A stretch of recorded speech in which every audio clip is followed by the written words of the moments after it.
If you want to customize a folder in home screen on Nothing Phone 3, what you need to do is simply press and hold your finger on the folder in order to find Customize option.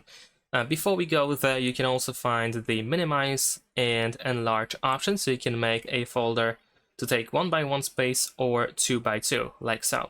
So if we go to Customize, we have the folder style. So we have we have two shapes in total. We have circles and the square. In the case of square, we have grids. In the case of the default style, we have default, circle, and cover. And this is for the bigger folder. If you make it smaller, then you just have this default circle and a cover to choose from. In the case of cover, you can choose any of these 8-bit styles, or you can go to emojis over here and you can choose pretty much any emoji you wish to have. And yeah, that's pretty much it. Of course, we also have the rename option, so you can change the name of the folder as well.